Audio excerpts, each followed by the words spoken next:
very excited, Dan, fellow Dan, having you on with us today. Yeah, thank Um, you. I'm glad to be here.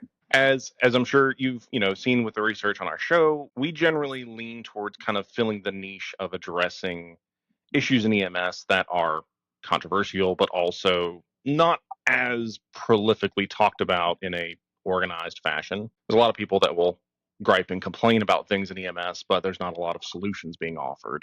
And we try, as much as we can to bring some clarity and actually bring some practical value to those things. Obviously, we care about clinical excellence, and you're in the business of education and promoting clinical excellence. So we definitely want to hear from you about that, as well as your experience in the field and what your career has been like. So I'm sure people are familiar with your products, but they may not know you personally as much. So tell us a little bit about who you are.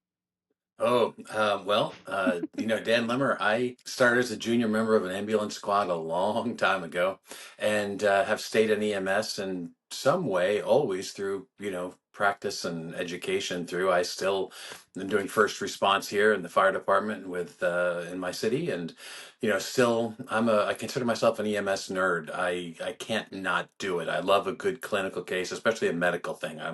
I'll do trauma, but I like a good medical thing, good thinking and Mm. diagnosis. It's just juicy and fun. A man after And my own. yeah, no, that's what I do. So I've been, 40 plus years in doing this, and I was also a cop in upstate New York, and that's where I Mm. was paramedic first, and I was cop for a long time, and it was during the cop thing where I said to myself, the cop thing is good, but it's not always cerebral. You're out you're a street cop, you're out driving, Unit 105, and they don't want you to have ideas. It's kind of like the army, just go handle your calls, and you're doing that. But I wanted to be creative, so actually started writing textbooks and first responder, the yellow emergency care textbook. Nobody knows the Mhm. name or me. They know what color the books are, right? So the Right. yellow book, EMT book, I've been doing. Actually, the 15th edition coming out early next year will be the 10th time I've been involved in revising that book. And so I've done, EMS and police work my whole life. Often they go together. I'm one of the few cops that likes to go to EMS calls. And then I got a wild hair and started the company for apps and education about 12 years ago, and started doing that as well. So I'm just lucky to be really involved in everything, and very happy to have been on this fun ride all this time. What, like, I'm sure, between states, because you're in Texas now, is that Yep, correct? So I'm, correct. I'm sure, but just the transition from New York to Texas was probably an interesting Wild ride. shift in culture, I would imagine. Well, going actually from New York to Maine for many, many years, and in New England, coming down here was even more of a thing. Everything from weather to politics, but I think what we do is we take care of people and we teach people, and that goes anywhere. Yeah, yeah. That's fair. I bet it was beautiful up there. It's hot in Oh, it's Texas. a Texas is hot. Maine is a great way of life. Anywhere you go, there's Hmm. something. I'm sitting here every day. I get up and I check the hurricane forecast because I'm in Texas. From Fair. June through November. So Hmm. there's pros and cons wherever you go in life and EMS, I guess. I grew up. I was born and raised in Northern Virginia, but my mom's side of the family was very much rooted in New England, and so for as long as I can remember, until I left home, we would vacation up in New Hampshire, up in the White Mountains. Yeah, So I've always loved that part of the country. It's beautiful. very, very much so. It's a like I said, it's a good way of life. Yeah, yeah. It's a lot more. It seems to be a lot more like low key, slower pace, not quite Yeah. as intense as the more urban areas. Do you No, have any not as children? much Oh, traffic. No, not as Yeah, much traffic. that's fair. Do you have any children? I have two. I have two girls, Sarah and Margot. Did they end up in public service? They're both doing things that are related to this. Hmm. My oldest daughter is an assistant dean at MIT, and she heads up a program that deals with That's really student cool. wellness and deals with people in, students in crisis. Hmm. So if students have problems or of any kind, her group takes care of that.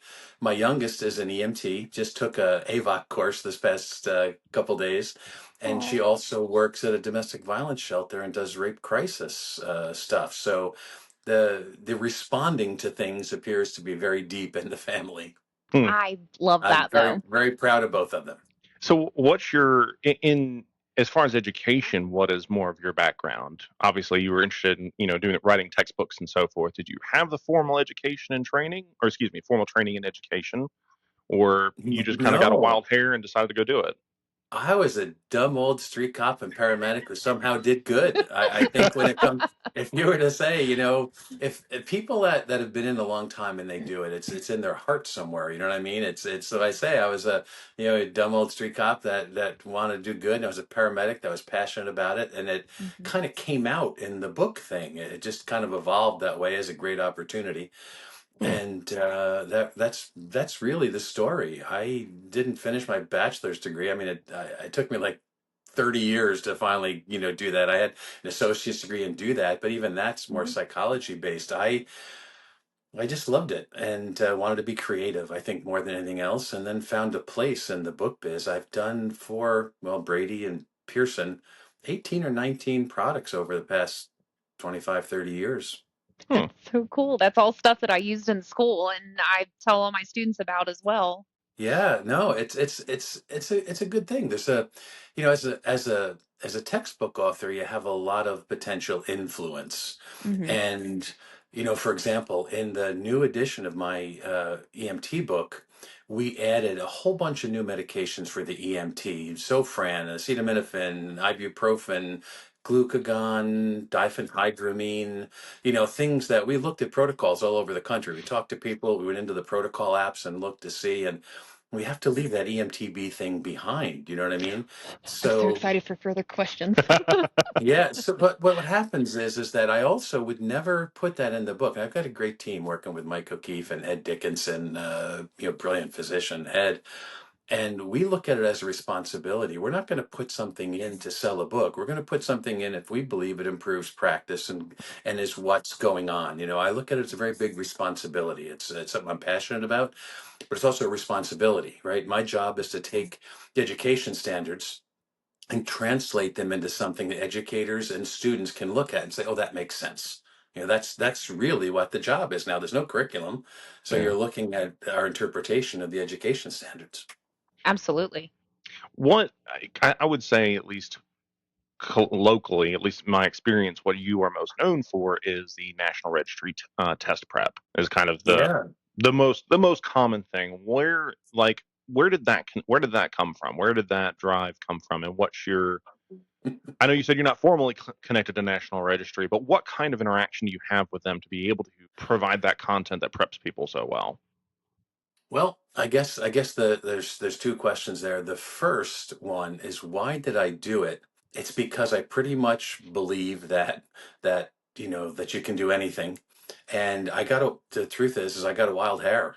And it was about 13 years ago, and nobody really did it. Apps were pretty new on phones, as far as catching in. I said, we should do some exam prep apps. So I found a app developer and wrote some questions and found people.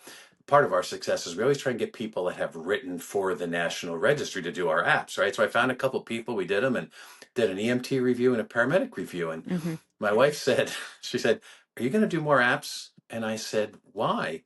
And she said, "Because you're going to need help. You have the attention span of a mosquito, right? If you start doing this and making it a business, you're gonna have to, someone's gonna have to do this. You know what I mean?" So my wife Stephanie really gets most of the credit.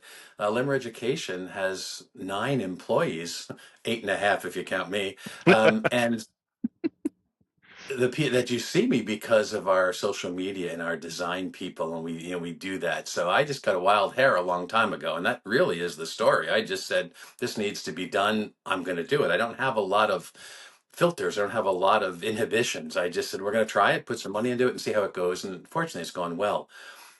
About the National Registry, having been in the business a long time, um, I I say I mean the company did several things. Like when Bill Brown retired from the National Registry, I was in Las Vegas and he announced he was retiring. And I met him at the bar and said, "When you leave, I want you to work for me." And he says, "Oh, I can't do anything for a year." I said, "When the year's over, come and work for me." And he did. Hmm. And Todd Vreeland, who was the exam coordinator for 5 years for the National Registry, we just hired him full time. And quite frankly, I've had a really good relationship with the National Registry. I've never believed it's the evil empire that many stressed out EMS people, do. And I found that, over time, they've been very forthright in talking about the exam and what they do. And, my job, much like the textbook, is to interpret it. So we have questions that are like the National Registry. I just Mhm. took it again this year in January because to do my recertification because I wanted to experience the new TEI questions, right? So I think really what the flag I would fly for my apps is that we try and be a lot like the National Registry. We're not going to sugarcoat it. We want to make it challenging for you. And Mhm. that's not always popular in EMS. People that have been, handed and got a lot of trophies, want to feel good about their test questions. Yet when they go to the National Registry, they sit in their car and cry afterwards and post on social media and say, I don't know if I passed, right? But so my job is to make you feel like that beforehand.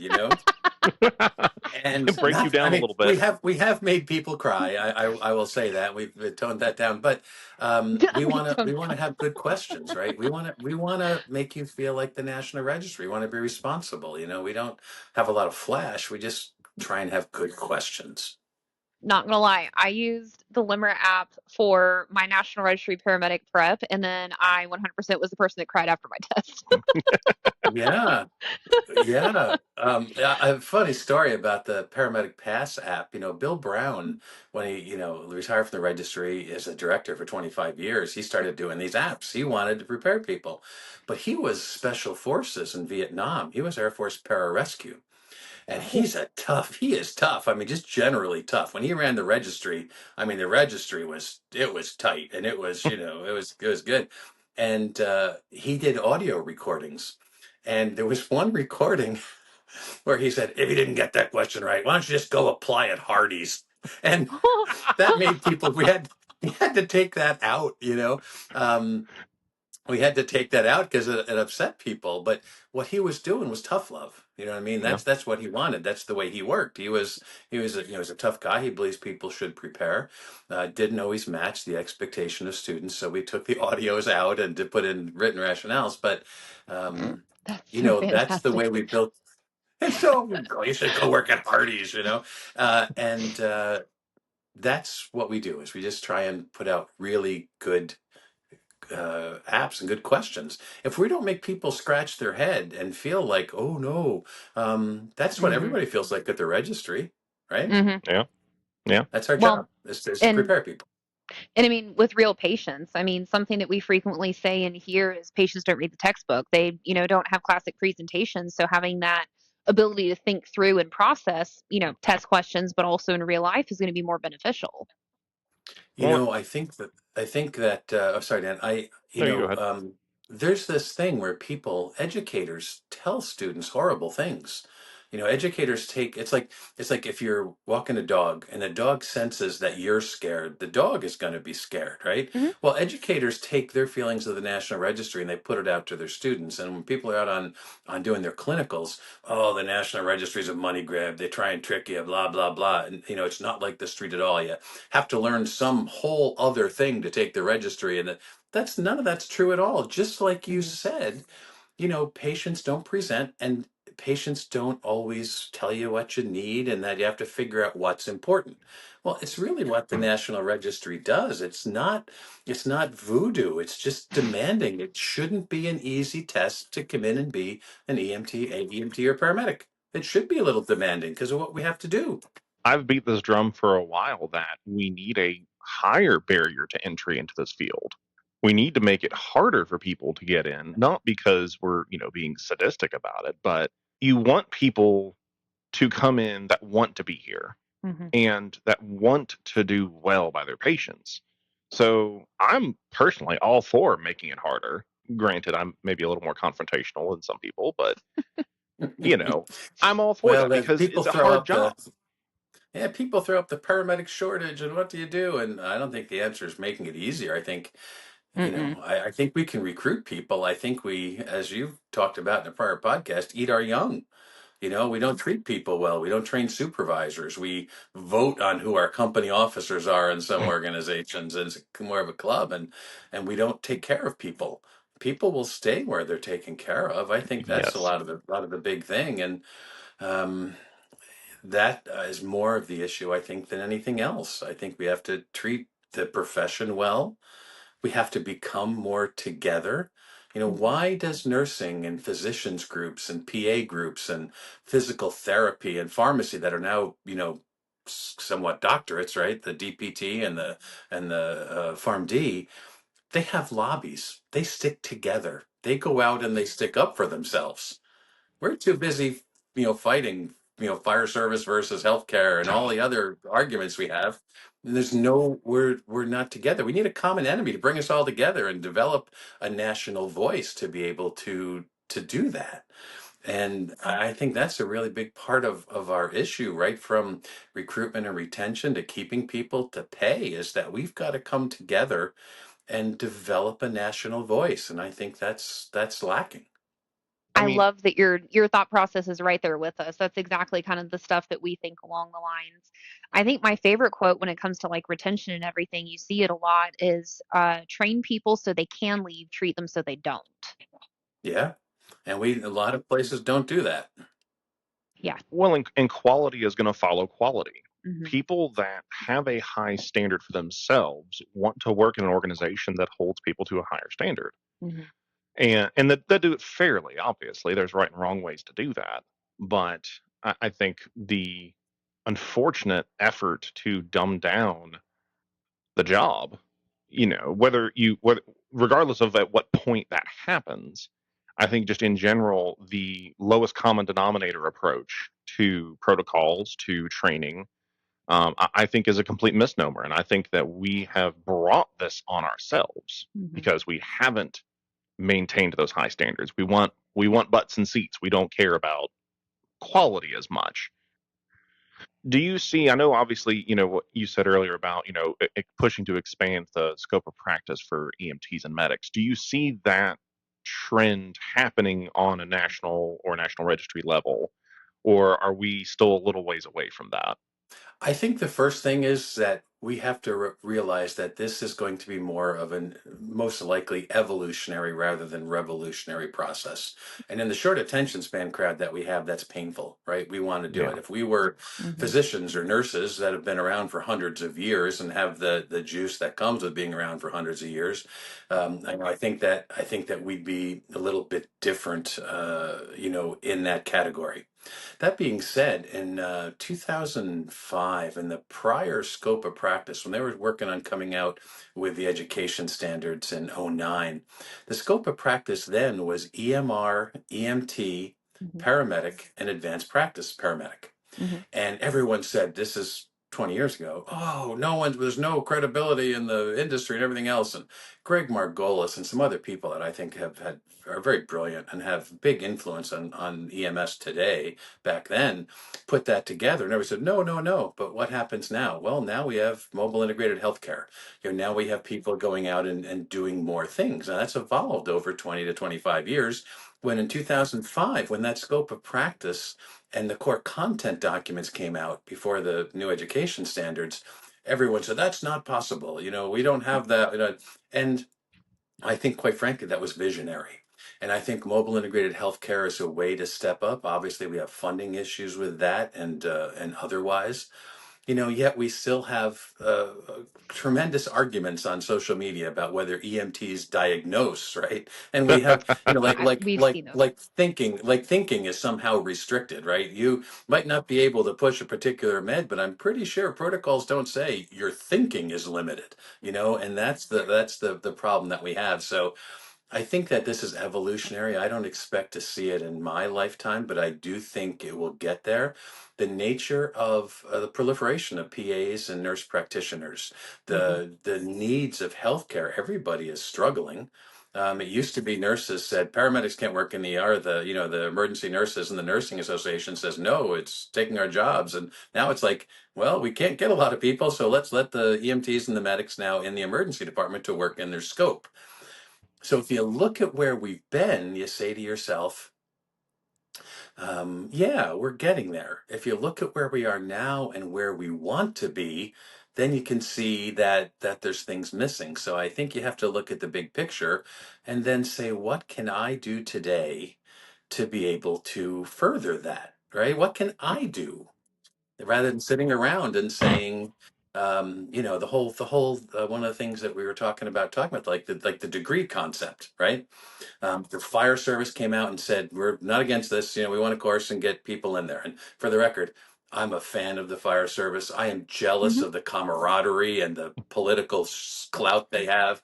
I think there's incredible bravery and things. So I'm not bashing the fire service, but Hmm. they came out and said no to degrees. Now, the National Association of EMTs got really wishy-washy on it. National organizations kind of just tried to toe a line and keep their members. Nobody's really got the gumption to say, the degree thing.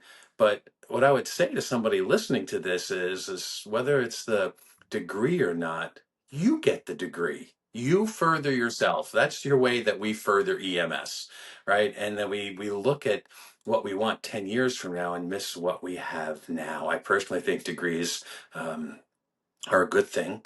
Not Hmm. everybody has to have a degree, I guess, but I do think that any other profession is degree based, right? So at some point, we do have to fall on the sword and get there. But again, it's evolutionary, I think, more than, in 2028, every paramedic's going to have an associate's degree. Probably isn't going to happen.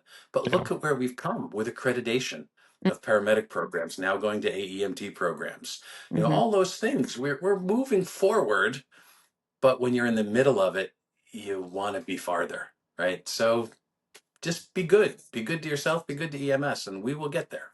Do you How do you feel? Obviously, the biggest change that National Registry has done has been getting rid of the psychomotor exam.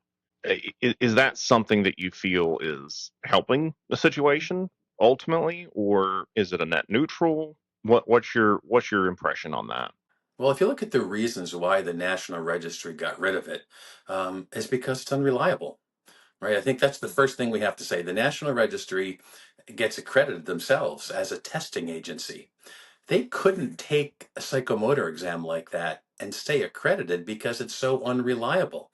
There isn't a person out there that's gone through an exam. We used to have big classes to Galveston College when I worked there. We'd have, 25, 30 students at a time, and we'd have two stations set up for the paramedic psychomotor. And we had two instructors doing static EKGs. Okay, good. One instructor failed everybody, one instructor passed everybody. And you look at that and you say, okay, that's not right, right? That's the way things are interpreted, the interrelator reliability. And Hmm. the other thing is people, when they take their psychomotor up in Maine, my students say, oh no, I'm going to New Hampshire. And I say, why? Because it's easier there, right? So Hmm. all these things have these reputations of that. And so I think the first thing we have to say is that it wasn't reliable, Hmm. that Okay. it didn't do what it was supposed to do. And quite frankly, somebody who chokes on a med calc or doesn't do something in the IV med station that's done it 100 times in the field shouldn't not be a paramedic because they choke one day. And most other health professions don't have final practical exams. They validate their skills as they go along and they're done. So that's really my opinion is we didn't need it. It wasn't reliable. Hmm. It was a lot of work that ultimately got us nothing, and we held on to that because of tradition. Hmm. So I think that to that end, the National Registry took it out not to make things easier or to do it. It's because now that paramedic programs are accredited, we're documenting that they've done this skill so many times and they have a portfolio that will do the exact same thing, including a preceptorship where they go out and they run calls where they're in charge. So they've done everything. Why should that one day hold them back, especially if it's not reliable? So I think that's the short answer of why it's gone. And I quite frankly, bye bye. I don't think that it's a bad thing. I can definitely appreciate that. There was I think it was my final semester of paramedic school. They had brought in a new adjunct instructor, and he took over static cardiology station and the entire program. I hadn't failed a single one of those stations, and he came in day one for midterms, and he failed everyone in the class. And it turned into, what on earth is going on? Like, I've been running the station the same way every time. My interpretation's good. And it truly came down to opinion based, because I had like a third Hmm. degree heart block. And I said, obviously I would consider atropine, but, because of XYZ, I'm going to go with this first because I'm going to go with external pacing because he's symptomatic, yada, yada. Well, in the end, when I asked why I failed it, it was, well, you didn't give atropine. I was like, well, the patient's unstable and it's a third degree heart block. And he's like, I don't care. I would have. And I'm like, but that's more opinion based than, medication based type thing. So I Yeah, can and we certainly have to be, appreciate that that. doesn't foster thinking. I had a person, you look at their, you look at them, the color's a little bad, you feel their pulse like 32, and put the monitor on, and it's a third degree heart block. But she was really mentating well, and it's like, okay, everyone says it's in out there that says third degree heart block, probably isn't going to respond to atropine, right? But I'd have to sedate this woman and pace her when her mental status wasn't that bad. So she got into the 20s, gave her some atropine, came back up into the higher 30s. Her mental status was there. So this got reviewed by our medical director. And I'm like, oh, I'm probably going to take a hit on this. But sometimes people say old medics are crusty and they don't want to do things. So no, I want to be practical, right? Hmm. Sedate this woman who's a walkie-talkie right now because it's third degree and pace her versus try some atropine. The atropine worked. And the medical director says, well, I have no issues. You probably should have gave her one more dose before you got to the hospital. I'm like, okay, right. That's the thinking part of things. When you do that, we look at things as carved in stone tablets when in fact you go to a hospital.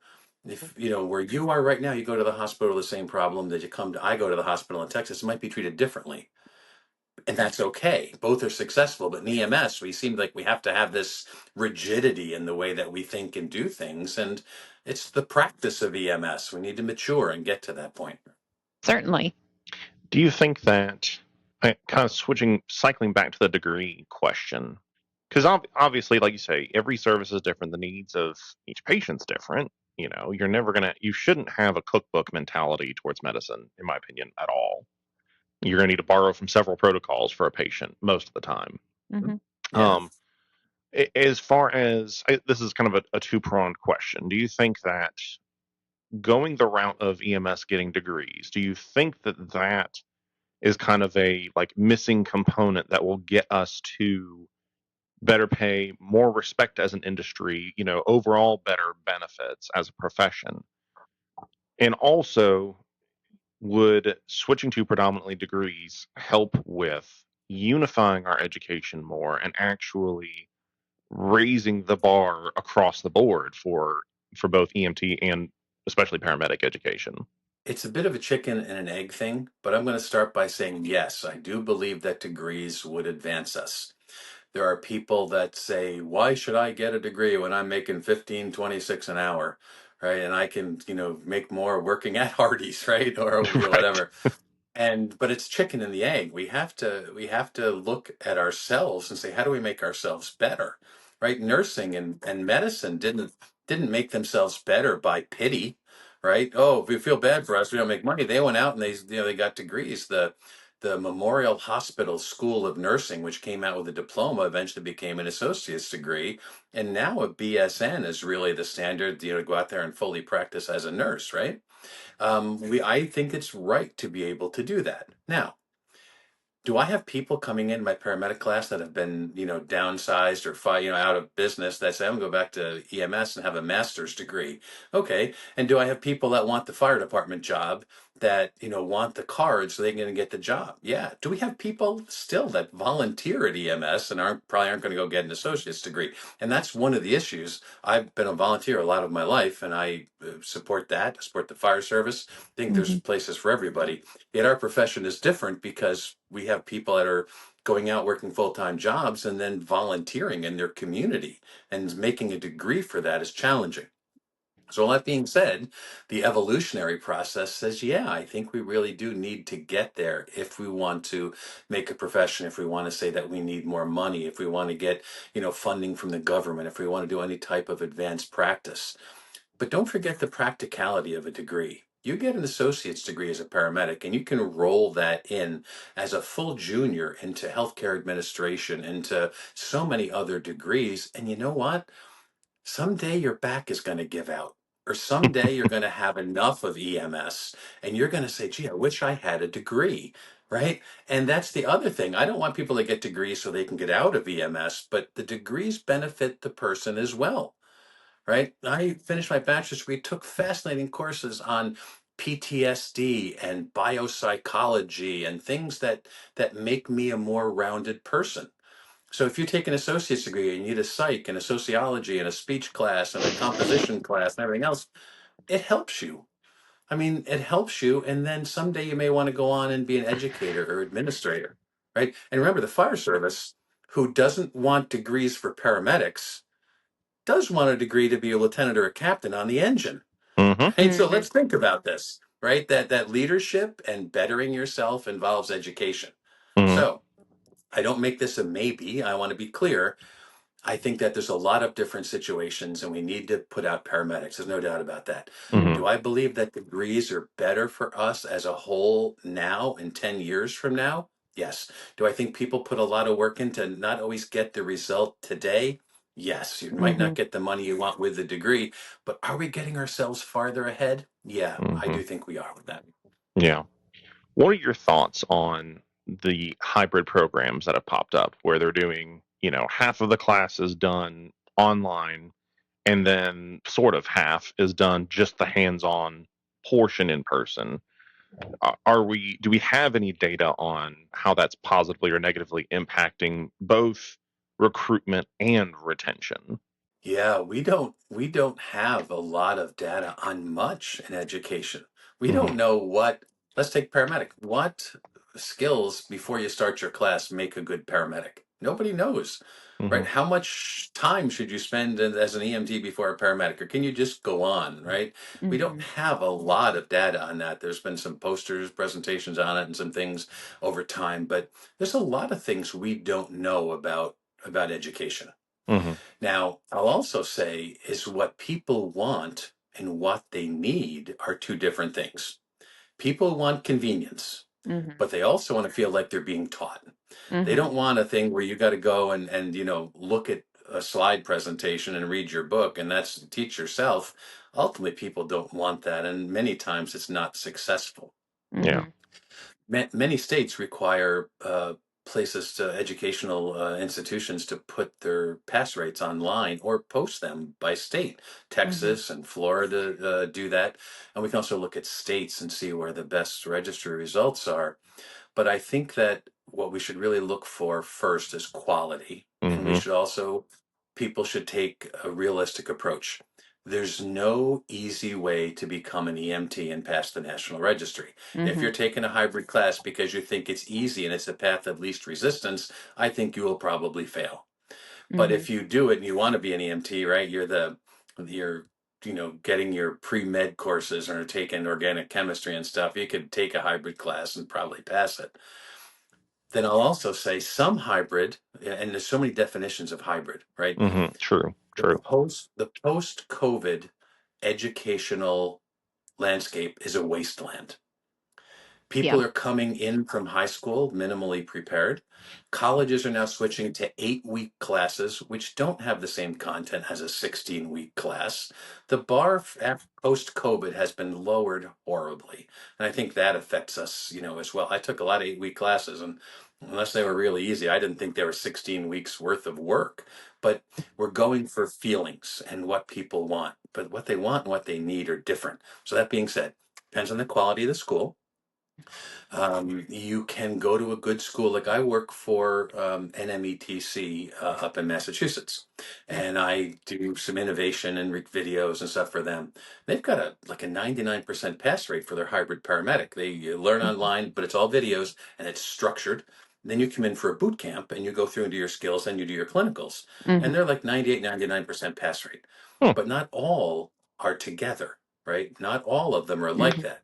Some of them are mills, right? If you're Hmm. if you're pulling up, not to label anybody, you're pulling up to a barely decorated strip mall classroom or something, and maybe there's isn't always the quality.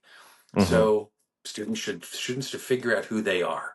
Can you Hmm. survive in an environment like that? Because you can go and pass, Mhm.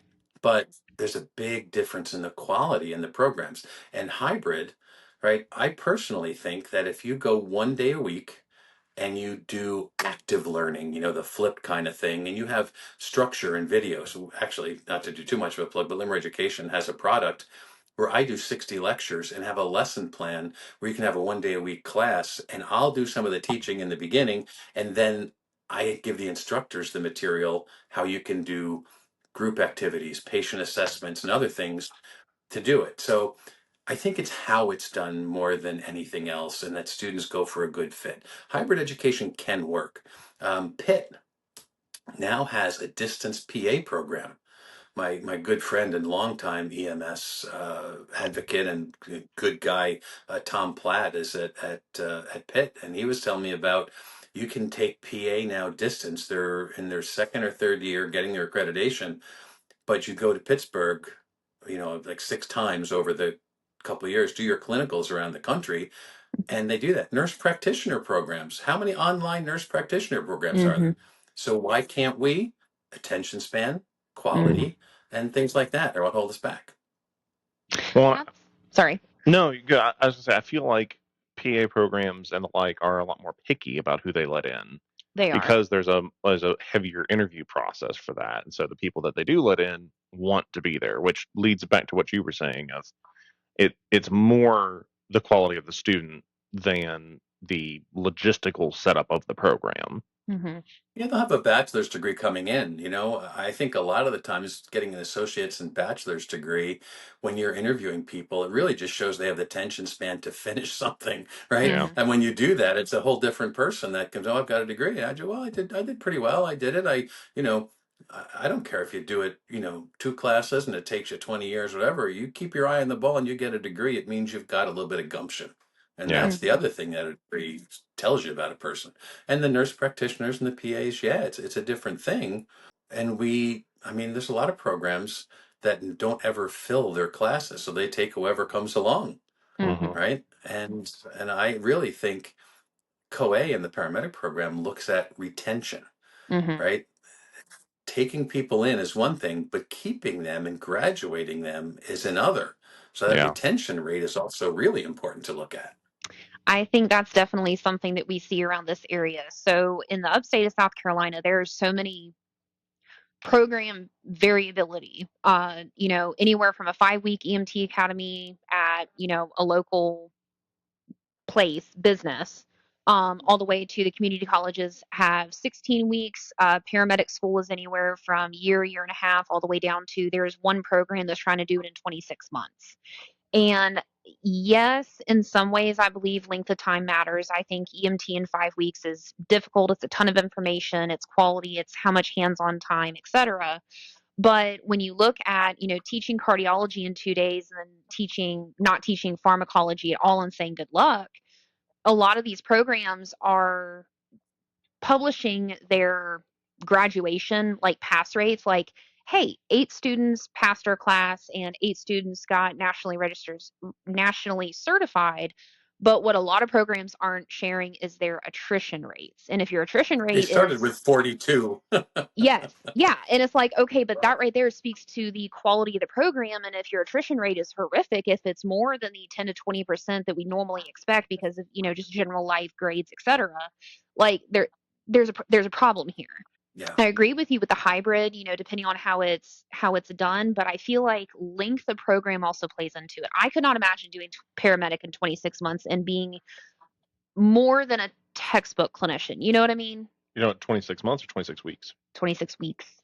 You said months. I'm sorry. I meant 26 weeks. Gotcha. Yeah, Weeks. that's a little quick. Yeah, no, Sorry. I 26 think weeks. everybody kind of knew that. Yeah, everybody knew it.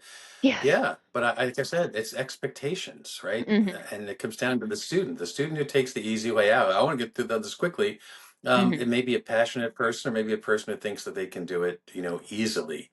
And when it comes down, I would take in an advanced class, I would take an intrinsically motivated person with no experience rather than a extrinsically motivated person with 10 Mhm. years of bitching about being on the truck, you know? Yes. And I think that there's a lot of factors that come into education. And people listening to this, when you're a student or an educator, Mhm. just, for the student, it's going to take work to get where you need to be. Make sure you're ready for that. And for the educators, we have to make sure that what we do is quality and gets people where they need to be. We have a responsibility. They're paying money to come in and get an outcome, to often to fulfill a passion and a dream and get a job all at the same time.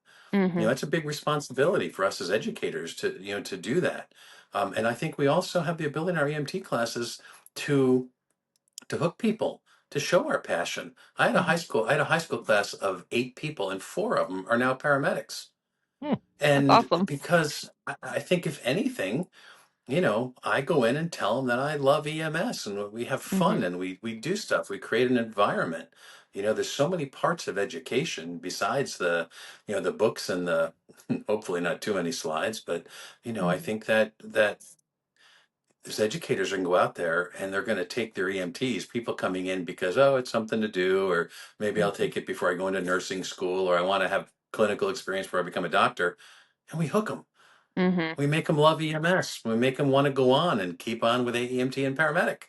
And I think that's important that there is good in EMS along with the bad. We can look at the pay and the hours and the stress or anything else, but the good we do with people, the riding with partners that make you laugh for 24 straight hours, the ability to be in the truck that goes to where anything happens, Mhm. having better stories than anybody else at parties, right? I mean, there's so many things about Yeah.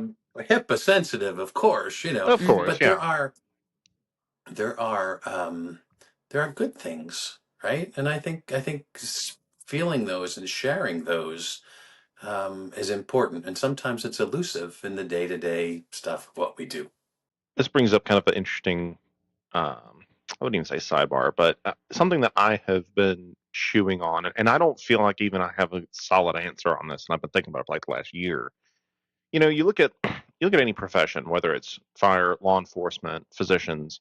Each profession seems to have a very solid narrative that they project out to the world that attracts people to it. And what I've seen is whatever narrative we had in EMS, and I've been only been in this for about 13 years now, but it's been my entire career. What I've seen is any story that we had, we've really lost. We can point fingers at Hollywood, we can point fingers at negative press, whatever, however you want to look at it. But we don't have a good narrative to tell the public, and all they hear from us is usually bitching about calls that we're up at 2 o'clock in the morning. This is our 10th call for the day, and what that's all they hear from us. And people pay for meals, which I think is really awkward. Like I don't do well when people walk up to me randomly and thank me for my service or buy food or whatever. I'm just like, I'm sorry, I just want to eat in peace, please.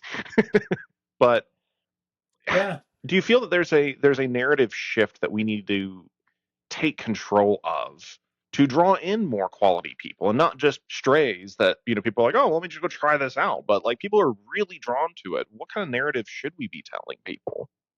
We don't have the island of misfit toys, you're saying, as the be EMS. I Um, mean, that's fair. yeah, I I do think we could have a better message, and I think that message really has to radiate out from us. Right now we're in this struggle. We have EMTs and AEMTs and paramedics, but people call the paramedics, right? Hmm. I think that we are living in a world that we've evolved into that really started because people are dying on our highways, right? In 1966, they came out with this white paper, and we came up with EMTs. Now we're arguing about whether EMT versus EMTB, right? Which was not a great time in EMS, the EMT basic curriculum. But Mhm.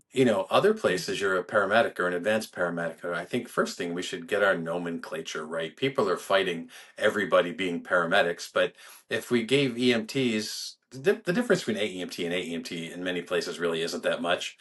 And if we had the ability to say, let's take everything we have and put it aside. And how would we structure what we do now if we could just have a total clean slate?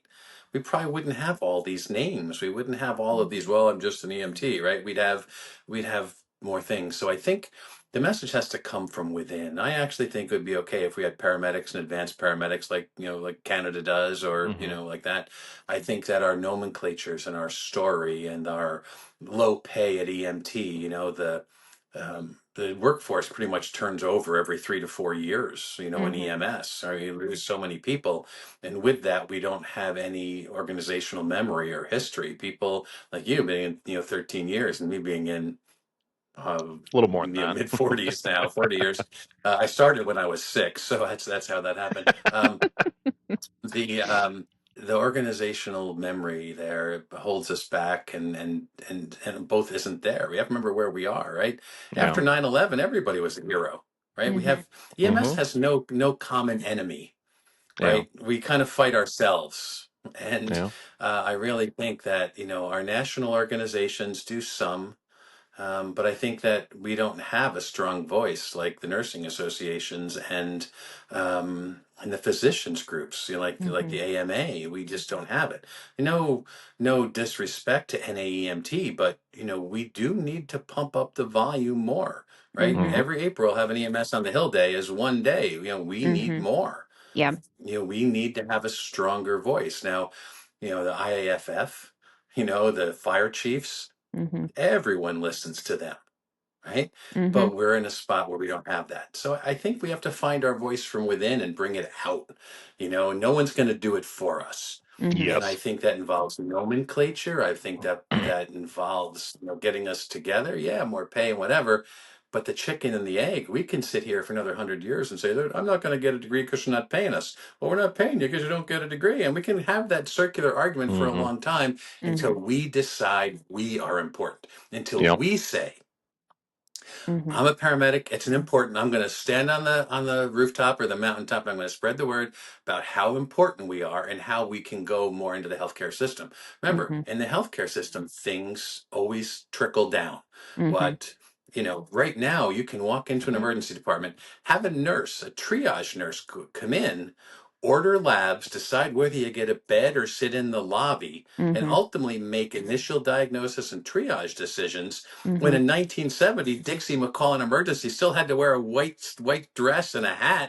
And Mhm. now we have incredible clinicians in nursing that are making these decisions, Mhm. right? So if things are going to be coming, things trickle down, let's be ready for it. Let's ask for it. Let's be Hmm. passionate about it and figure out how we can do more, rather than saying, oh, gee, nobody respects EMS and I'm going to Yeah. do this until I can get a real job. It's not going to go. Now, I get it. I'm idealistic, right? But someone has to be idealistic. We have to be able to look at other people and say, how did they succeed? And we want to do Hmm. this too. I certainly agree with that it needs to come within because, like, there are so many times, especially in this area, that we hear providers will say that they're not doing their job to the fullest extent. They're just doing the bare minimum because they don't get paid enough. It's like, okay, but if you're not doing your job, you don't Hmm. deserve to be paid more. We need to be proud of ourselves internally, express it externally, do good patient care, and just do the job justice in order to justify your pay to begin with, and then encourage other people to jump on the bandwagon and continue. We hear that all the time, not just about degrees but also pay with bare minimum patient care all the time. Well, and you really hit the nail on the head as far as no one's coming to fix us, Mhm. except Nope. us.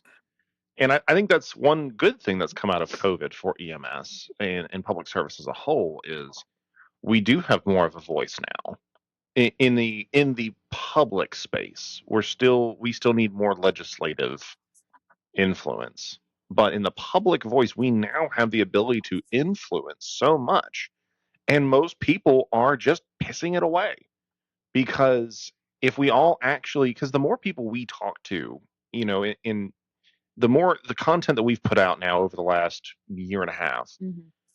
there are so many people now from across the world on just about every continent who are kind of like throwing their hands up saying, hey, like we're dealing with this too. Mhm. Like we're Same not the only problems. ones. Yeah, same Yep. problems. And so I wish, even if we don't have a full narrative yet, I wish that there was more of an ethos established of who we should be as providers. a value system, an objective reality that says, hey, this is how you measure up or don't measure up as a provider. But we just thrive on victimhood.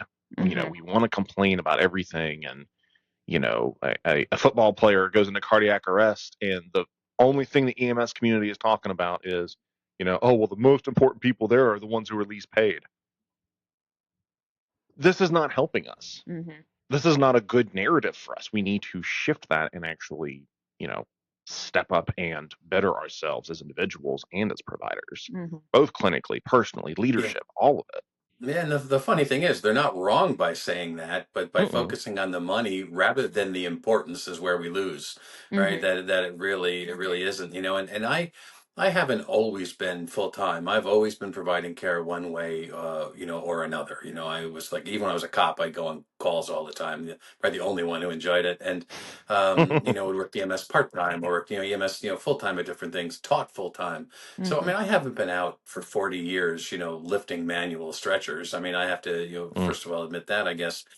But I really think that the reason that I'm here is that the reason I'm still around. And I mean, I do textbooks and everything else, but it's so important that for me, for my products and for my textbooks, that I still go out and talk to sick people, that I still mm-hmm, put that stethoscope on and listen, that I Mhm. that I do Mhm. this. And the case studies I have come up from real calls, and I have challenges and Mhm. successes and failures and Mhm. EMS. And the reason, and same thing happened to me in police work. I was pretty bitter and unhappy in police work until I realized that no one's going to make me happy. People will say, "Will EMS make you happy?"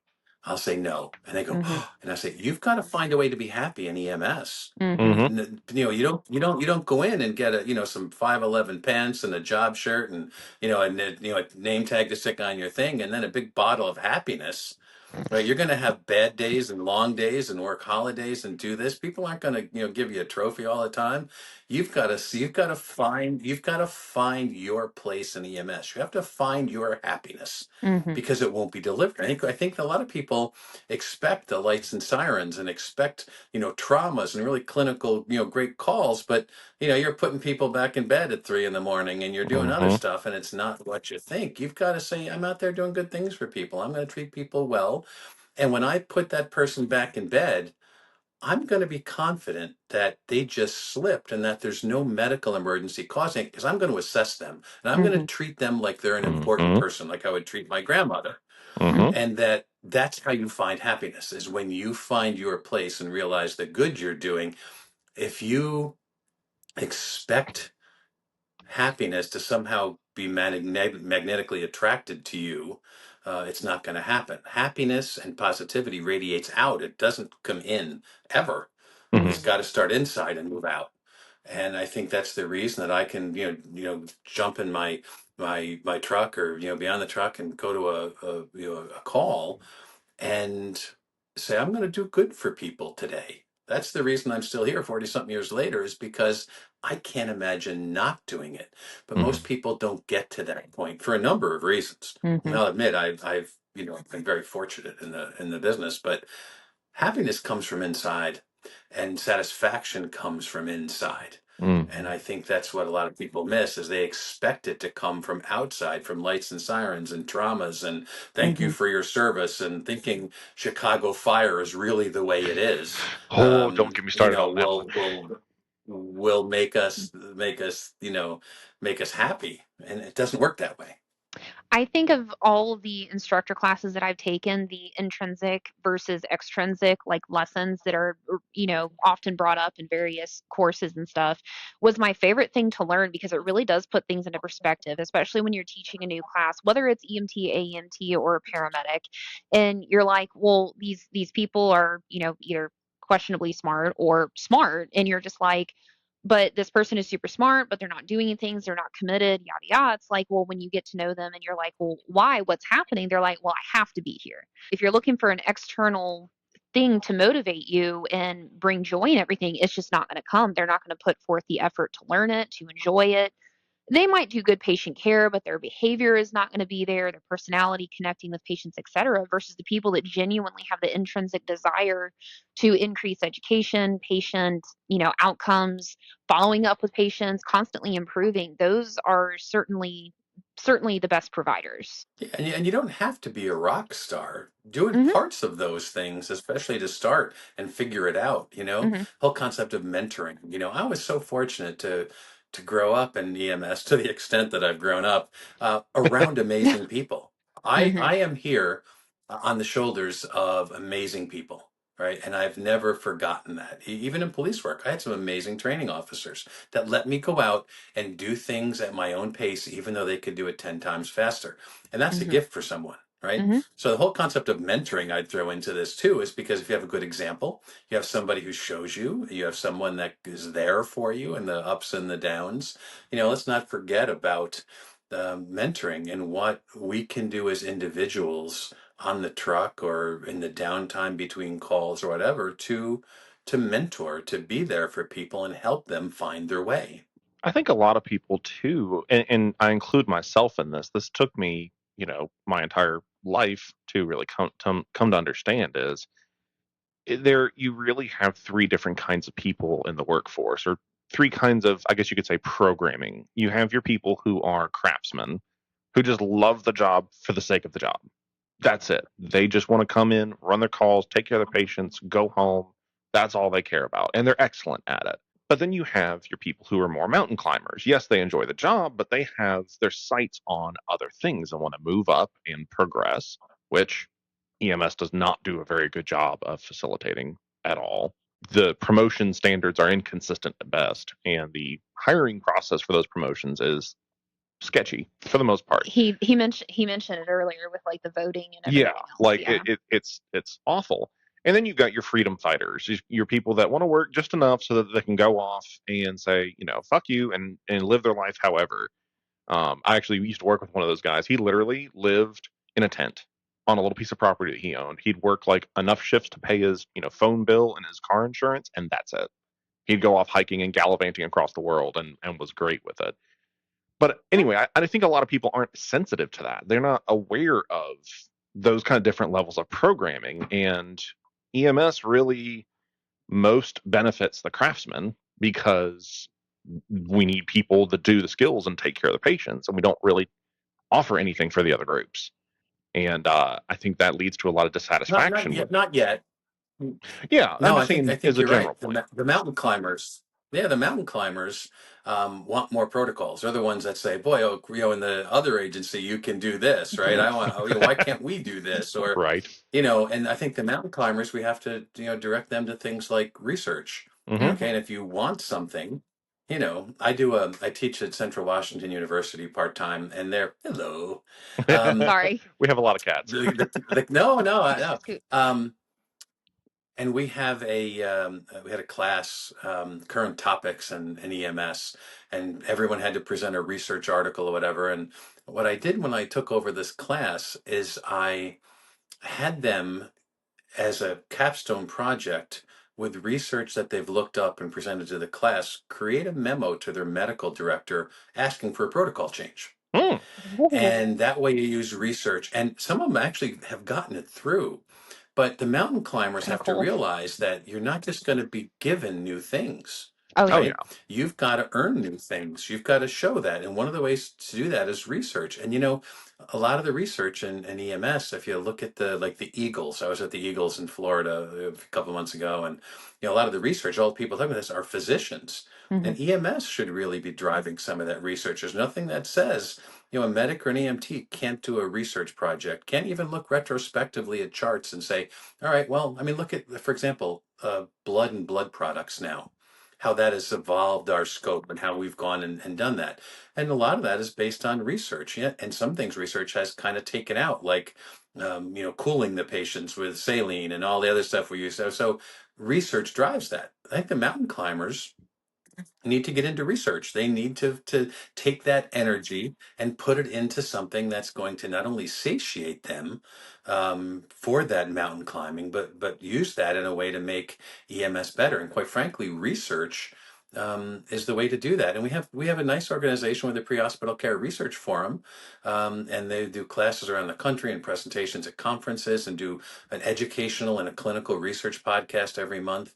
Hmm. So I think that we do need to take our mountain climbers and let them, succeed and say, okay, I want this protocol. How do I make it happen? Not say, oh, they're over in this agency, they get to do this, and here, we don't get to do much.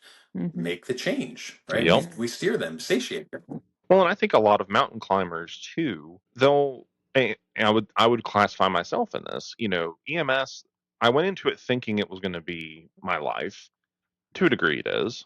But I also got into it and realized, hey, this has been great. I've learned a lot. I want to take this experience and go do other things that facilitate more of a life that I want. And that's on me. That's not, EMS's responsibility to give that to me. Hmm.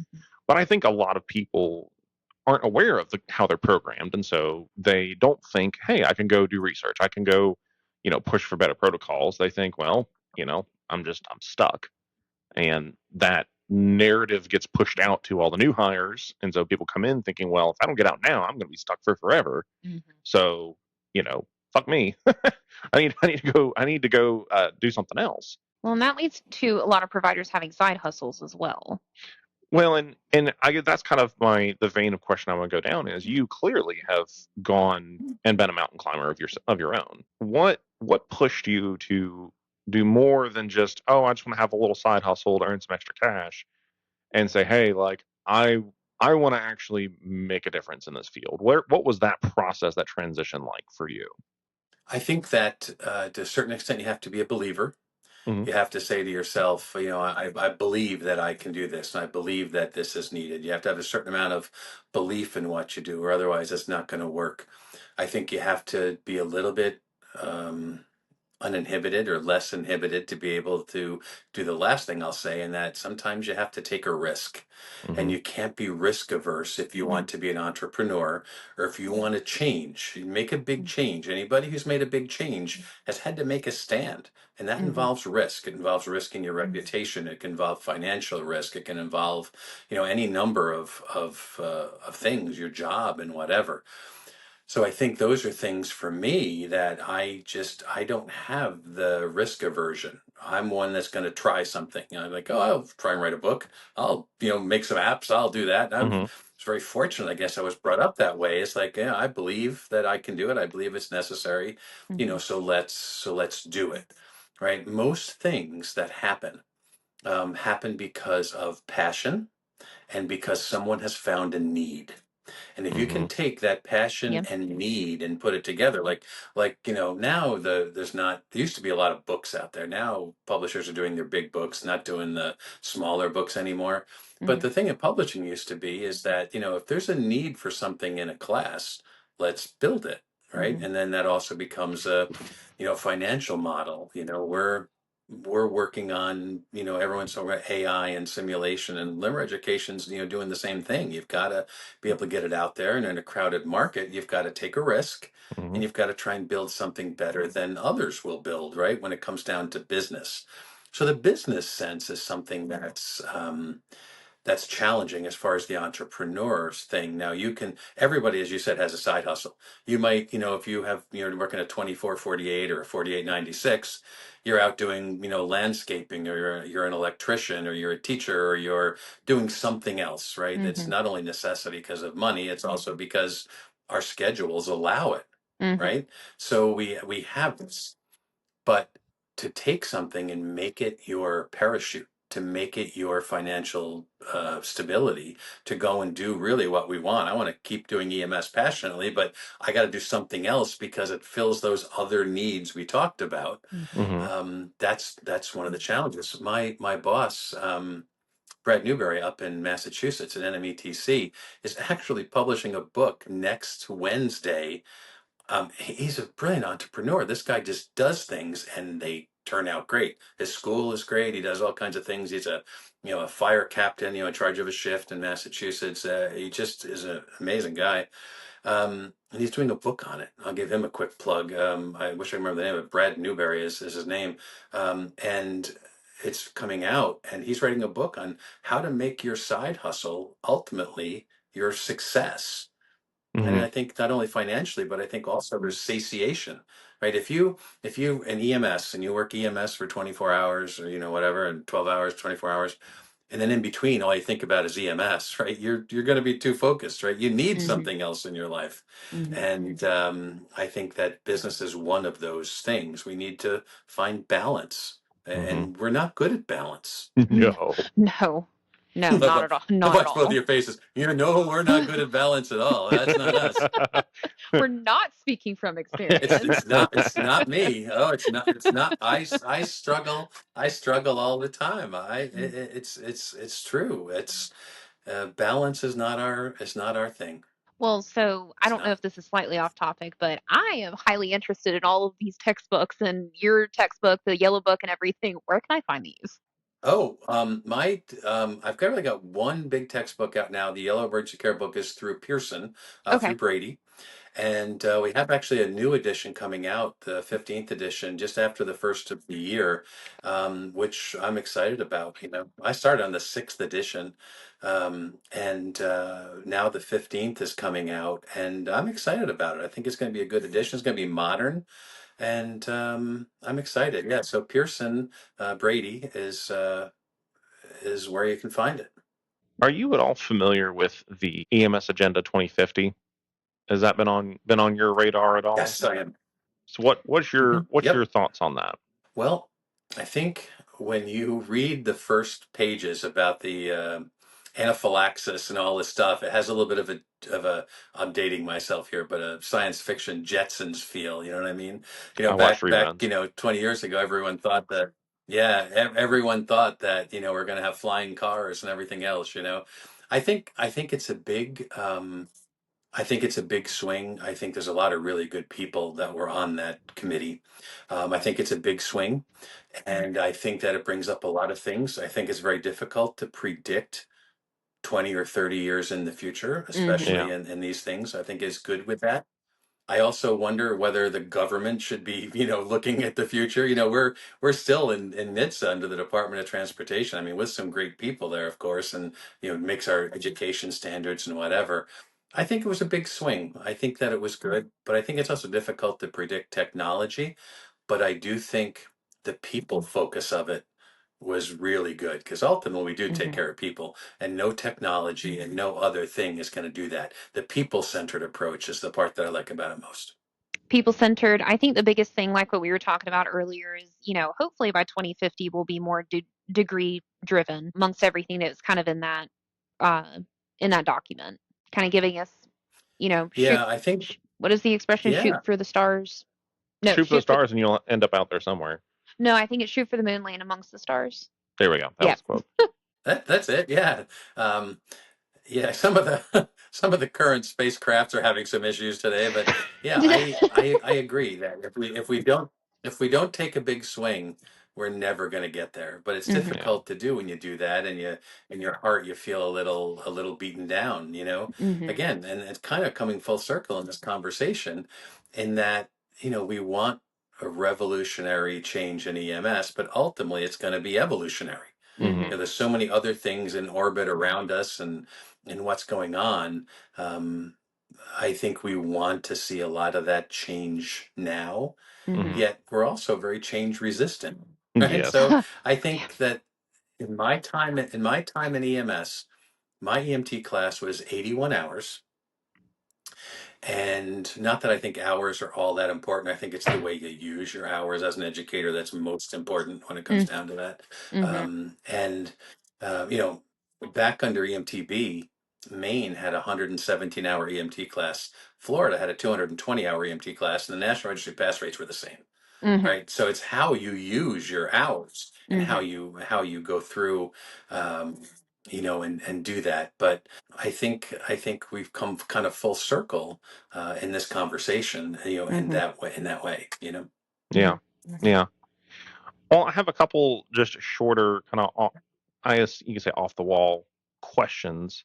If you could go back to the version of you that was starting their first day in public service, What's some advice that you would give to that younger version of yourself? Hmm. I I think we've said some of it. You know, you Hmm. talked about the different types of people. I saw a graphic on Facebook about cops. You know, the first several years are idealistic, and then you get into reality, and you get into disgruntled, then you get into all the different things. Hmm. I think that I would say, tell myself that ultimately it's my responsibility to learn and be happy and make myself something, to be able to do that. That take the responsibility yourself. Don't be a blamer, which I did sometimes. You know, to go out and take responsibility and do things. I really struggled in police work to a great extent until I realized that the best thing that I could do is drive Unit 105, handle my calls to the best of my ability. I mean, I wouldn't have wanted to supervise me when I was a young cop. You know, I mean, I was a little out there, you know, and I would tell some of my supervisors that now. It's never out of out of spite, but it was out of frustration. But it was because I was going in the wrong direction. The day I figured out that, you know what, if I just do my job and I go out and I was happier, and that happiness ended up getting me promoted in the police department. Hmm. And the same thing for EMS. You can say, "Oh, my protocols aren't as good," or blah blah blah, but you've got to work for the good. That you can't be a victim, that you can't blame. And I had my moments like that. And I can say now, with a certain seniority in life and EMS, that I, you know, made mistakes. But I would tell the younger me to, instead of being frustrated or blaming, take ownership and make it yours. And that's the way anything goes well. What's a what's a I would not non have wanted to supervise me. No, I have told her multiple times that I'm glad she did not know the younger EMS me. Um, I mean, I've always Uh, given a damn about the job. Like I've always had the mentality of, you know, doing it well, taking care of my patients. But I was definitely a little more of a pistol in my younger career. and you don't lose that. You don't No. lose that. You know, Ed Dickinson is the medical editor for my almost every book I've done. We were Hmm. paramedics together. He's a brilliant doc and professor at Penn. And I met him down at Penn. I was helping him with an EMT class down there. And we were walking into the building at the University of Pennsylvania. He said, "Hey, look at this." And he said, he walked over and said, "You know, the first class, the Physicians of Excellence," and he has his name. And he looked at me and said, "Not bad for an old hose dragger, huh?" Because Ed won the first Firehouse Magazine Award for heroism as a fire chief. Hmm. And he was actually an English major before I went into medicine. In Mm. his heart, he's still the street firefighter and medic. Now, I've been very fortunate, right? Written 18, 19 books, and I speak at conferences and have the app company. In my heart, I'm the street cop and the street paramedic that I was when I was young. That's who I want to be identified more than anything else, Hmm. professionally, is by doing that, being out there doing calls. It's ultimately made me the happiest in all the ups and downs. But you know, if you say, "Dan, yeah, you write books, whatever," it's like I'm just a old street cop, an old medic who did good. Hmm. That's who people that survive all this time in EMS ultimately reflect back on the most, are the times that you probably didn't realize were good then, Yeah. when the stories were made, when the challenges were there, when you struggled sometimes but survived and did amazing things with little, right, with little stuff.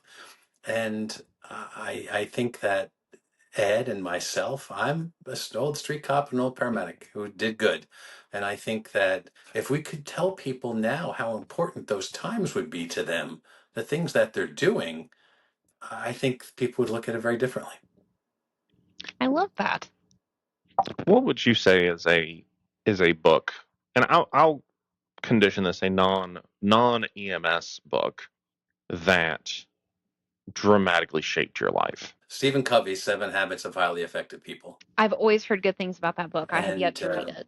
yeah, and that's actually where I found that I needed to become adjusted, that I couldn't blame things, that you have to listen sometimes and not talk, and that things are different. It's an old book. It's funny. I think if you look at Seven Habits of Highly Effective People and look at some religions like Buddhism and otherwise, I mean, some of these things are pretty closely related in that, Hmm. how do you just be good?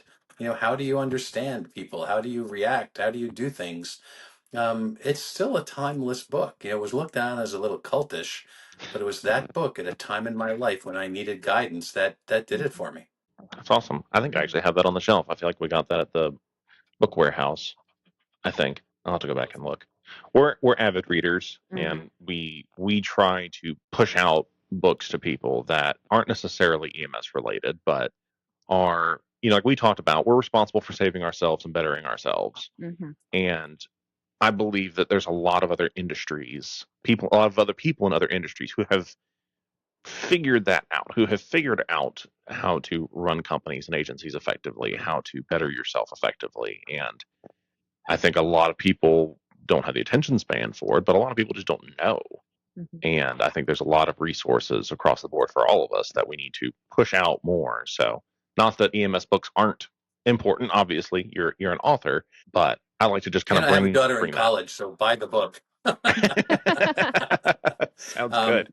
um, bookstores have gone by the wayside, and quite frankly, what we're doing right now is a lot of the way people get their information. That the podcast while they're driving or they're, between calls, if they're hopefully have time between calls. I Hmm. think that this is another way that people are getting, a lot of information. You can steer them. And there's a lot of really great books out there, business and psychology, that really can apply to EMS as well. Some of the Atul Gawande books and some of I love the books about death and dying and how people die and looking at that. I've realized that as a medic, sometimes my job is to not save somebody and be there for them and their family when they die. Hmm. Yeah. And that's something that's really not taught particularly well. So there's lots of ways you can, further yourself in this through books and podcasts like this. I'm having a blast. Where can people find out more about you, about your products, for those who don't know already? Limmereducation.com, Limmer education. That's where all our apps are. But, we have blog articles on there, a lot of things, try and make education better, make knowledge better. And we've got a pretty vibrant YouTube channel. And my people have made this experienced EMS person that avoids saying old to do TikToks and stuff too. So we're out there on social media and we're trying to get out there. I was at the Tennessee Educators Conference last week, and I'm walking through the hotel, and people are like, "Hey, I saw you on TikTok. I saw you on TikTok." I'm like, "Wow!" You know what I mean? It's It's funny. You weird. can you can do a book Yeah. forever, but you go on TikTok, and people, they don't know who writes the yellow book, but you're on TikTok, and you're Hmm. somebody now. Well, and I think too, it's not just the name, it's also the face. Like I'm gonna remember a face a lot faster than I am a name in I can attest to that. certain Oh, very true. in certain Very true. aspects.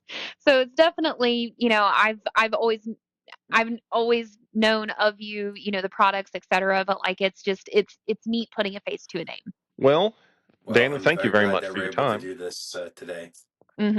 No, I'm Thanks grateful for that the you. invite. I mean, it's an hour and 20 minutes. It flew. I mean, this was a fun conversation. Yes. Well, we appreciate it. I know it's a lot, especially on a weekend, but really do appreciate your time, and look forward to being around you and communicating with you more. Hmm. I look forward to it as well. This was really a good time, and I hope people listen to this and really get the points that we made. We Hmm. covered a lot of really important stuff for people's longevity and happiness and Hmm. success. And I hope I hope they're still listening now at the end. Yeah, Me too. our audio listeners tend to be a little more voracious than video for right now, but Hmm. obviously clips will get circulated on TikTok as well, and Hmm. clearly we'll tag you in that as well. So And YouTube. yes, yes, We'll do there's some good clips to be had here, I think. yes, I wholeheartedly agree. Thank you so much. Thank you All right, both. thank you, and we will talk to you later. I look forward to it. Take care.